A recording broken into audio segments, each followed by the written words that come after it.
നമസ്കാരം. നമുക്കുമറിയാം ചാനലിലേക്ക് എല്ലാവർക്കും സ്വാഗതം. ശിവപൂജകളിൽ വെച്ച് ഏറ്റവും പ്രധാനപ്പെട്ട പൂജകളിൽ ഒന്നാണ് ശിവരാത്രി പൂജ. അപ്പോൾ ശിവരാത്രി വ്രതത്തെക്കുറിച്ചും വ്രതം അനുഷ്ഠിച്ചാലുള്ള ഫലങ്ങളെക്കുറിച്ചും എങ്ങനെയാണ് വ്രതം അനുഷ്ഠിക്കേണ്ടത് എന്നതിനെക്കുറിച്ചും നമുക്ക് ഈ വീഡിയോയിലൂടെ മനസ്സിലാക്കാം. അതായത് കുംഭമാസത്തിലുള്ള കൃഷ്ണപക്ഷത്തിലെ 13-ാം രാത്രിയും 14-ാം പകലുമാണ് ശിവരാത്രി ദിനമായി ആഘോഷിക്കുന്നത്, അല്ലെങ്കിൽ വ്രതം അനുഷ്ഠിക്കുന്നത്. ഈ വർഷം മാർച്ച് 8-ാം തീയതി, അതായത് വെള്ളിയാഴ്ച, ശിവരാത്രി ആഘോഷിക്കുന്നു. ശിവരാത്രിയെക്കുറിച്ചുള്ള ഐതിഹ്യം ഇങ്ങനെയാണ്. ദേവന്മാരും അസുരന്മാരും ചേർന്ന് പാലാഴി മഥനം നടത്തുമ്പോൾ ആദ്യമായി പൊങ്ങി വന്ന കാളകൂട വിഷം, ആ വിഷം ഒരു തുള്ളി നമ്മുടെ പ്രകൃതിയിൽ വീണാൽ സർവവും നശിക്കും. അത്ര കൊടിയ വിഷമായുള്ള ആ കാളകൂട വിഷമാണ് ആദ്യമായി ഈ പാലാഴി മഥനം ചെയ്തപ്പോൾ വന്നതത്ര. ഈ വിഷത്തിൽ നിന്നും, ഈ കാളകൂട വിഷത്തിൽ നിന്നും ലോകത്തെ രക്ഷിക്കാൻ ശിവഭഗവാൻ ആ വിഷത്തെ കുടിക്കുകയും ചെയ്തു. അപ്പോൾ ആ വിഷം ഭഗവാന്റെ ഉള്ളിൽ പോകാതിരിക്കാൻ പാർവതീദേവി ഭഗവാന്റെ കണ്ടത്തിൽ അല്ലെങ്കിൽ കഴുത്തിൽ മുറുകെ പിടിച്ചു. വിഷം തുണ്ടയിൽ തങ്ങുകയും ചെയ്തു. അങ്ങനെ തങ്ങിയ ഭാഗം, ആ വിഷം തങ്ങിയ ഭാഗം നീലം നിറമായി. അതുകൊണ്ടാണ് ഭഗവാനെ നീലകണ്ഠൻ എന്നും നമ്മൾ വിളിക്കുന്നത്. അങ്ങനെ ആ വിഷം ഉള്ളിൽ പോകാതെ പാർവതീദേവി ഭഗവാന്റെ കണ്ടത്തിൽ അല്ലെങ്കിൽ കഴുത്തിൽ പിടിച്ച് ഉറക്കം ഉളച്ചിരുന്നു. അതുപോലെ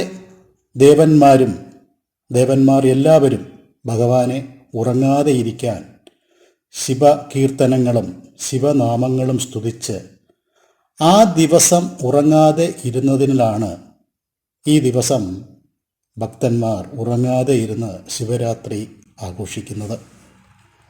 ഇനി നമുക്ക് ശിവരാത്രി വ്രതം എടുക്കുന്നത്, അനുഷ്ഠിക്കുന്നത് എങ്ങനെയാണെന്ന് നോക്കാം. ശിവരാത്രിയുടെ തലേന്ന് നമ്മുടെ വീടും പരിസരവും വൃത്തിയാക്കി ഈ വ്രതം എടുക്കുന്നവർ ഒരിക്കൽ വ്രതം എടുക്കേണ്ടതാണ്. അരിയാഹാരം കഴിക്കാൻ പാടില്ല. വ്രതം എടുക്കാൻ നിശ്ചയിച്ചിരിക്കുന്ന ആൾ തലേന്ന് രാത്രി അരിയാഹാരം ഒഴിവാക്കുന്നത് ഉത്തമമായി പറയപ്പെടുന്നു. കൂടാതെ നമ്മുടെ കഴിക്കുന്ന ഭക്ഷണത്തിൽ ഉള്ളി, വെളുത്തുള്ളി ഇവ ചേർക്കാൻ പാടില്ല എന്നും പറയുന്നുണ്ട്. ലഘുഭക്ഷണങ്ങൾ കഴിക്കാവുന്നതാണ്. പൂർണ്ണമായ ഉപവാസം എടുക്കുന്നവരും ഉണ്ട്. ശിവരാത്രി ദിനത്തിൽ വ്രതം എടുക്കുന്നവർ രാവിലെ എണീറ്റ് കുളിച്ച് ശുദ്ധിയായി ശിവക്ഷേത്ര ദർശനം നടത്തേണ്ടതാണ്.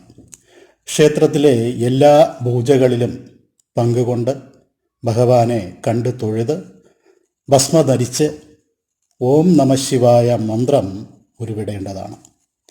അതുപോലെ ക്ഷേത്ര ദർശനം നടത്തി അവിടെ തന്നെ ഇരിക്കുന്നതും ഉത്തമമാണ്. പകൽ ഉപവാസം അനുഷ്ഠിക്കുകയും ഉറങ്ങാതെ ഇരിക്കുകയും ചെയ്യണം. ഈ വ്രതം വീട്ടിലിരുന്നും എടുക്കാവുന്നതാണ്. 2 രീതിയിൽ വ്രതം എടുക്കാവുന്നതാണ്. പൂർണ്ണമായ ഉപവാസം എന്ന രീതിയിലും ഒരിക്കൽ വ്രതം അനുഷ്ഠിക്കുന്നതും ഉത്തമമാണ്. ആരോഗ്യ പ്രശ്നങ്ങൾ ഉള്ളവർ ഒരിക്കൽ വ്രതം എടുക്കുന്നതാണ് ഉത്തമം. ഇക്കൂട്ടർ ക്ഷേത്രത്തിൽ നിന്നും ലഭിക്കുന്ന വെള്ള നിവേദ്യം കഴിക്കാവുന്നതാണ്. എന്നാൽ വയറ് നിറച്ച് കഴിക്കാൻ പാടില്ല.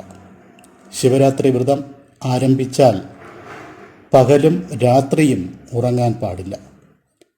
അതുപോലെ അടുത്ത ദിവസം രാവിലെ ക്ഷേത്രത്തിൽ നിന്നും ലഭിക്കുന്ന തീർത്ഥം സേവിച്ച് വേണം വ്രതം മുറിക്കേണ്ടത്.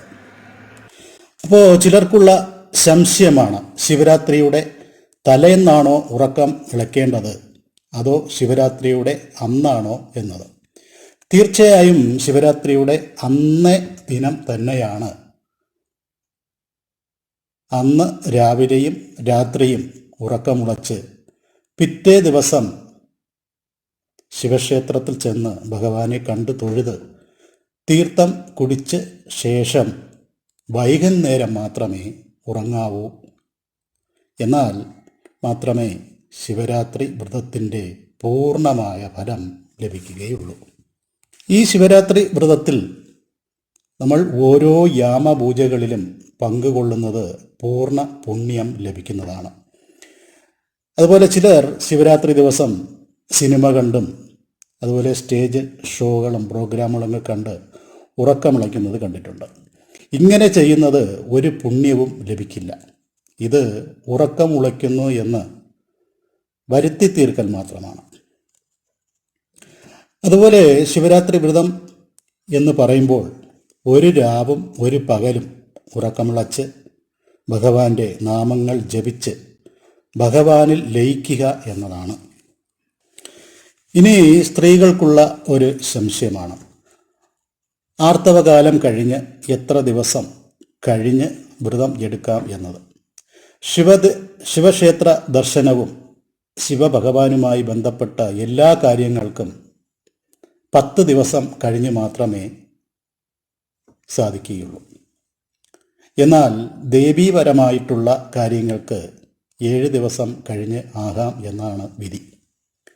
അപ്പോൾ ഒരു ഭക്തൻ പൂർണ്ണമായ ഭക്തിയോടെ ശിവരാത്രി വ്രതം അനുഷ്ഠിച്ചാൽ ഭഗവാന്റെ കൃപയും സർവ ഐശ്വര്യവും, കുടുംബത്തിൽ ഐശ്വര്യവും, നല്ല സന്താനങ്ങൾ ലഭിക്കുകയും ഉത്തമ പങ്കാളികളെ ലഭിക്കുകയും രോഗമുക്തി, ദീർഘായുസ് എന്നിവ ലഭിക്കും എന്നാണ് ശിവപുരാണത്തിൽ പറയുന്നത്. ശിവപ്രീതിക്കായി നടത്തേണ്ട ഏറ്റവും ഫലപ്രദമായ പൂജയും ശിവരാത്രിയുമായി ബന്ധപ്പെട്ട പൂജകൾ തന്നെയാണ്. അപ്പോൾ ശിവരാത്രി ദിനത്തിൽ എല്ലാവരും ഉറക്കമുളച്ച് ഭഗവാന്റെ നാമങ്ങളും കീർത്തനങ്ങളും എല്ലാം ജപിച്ച്,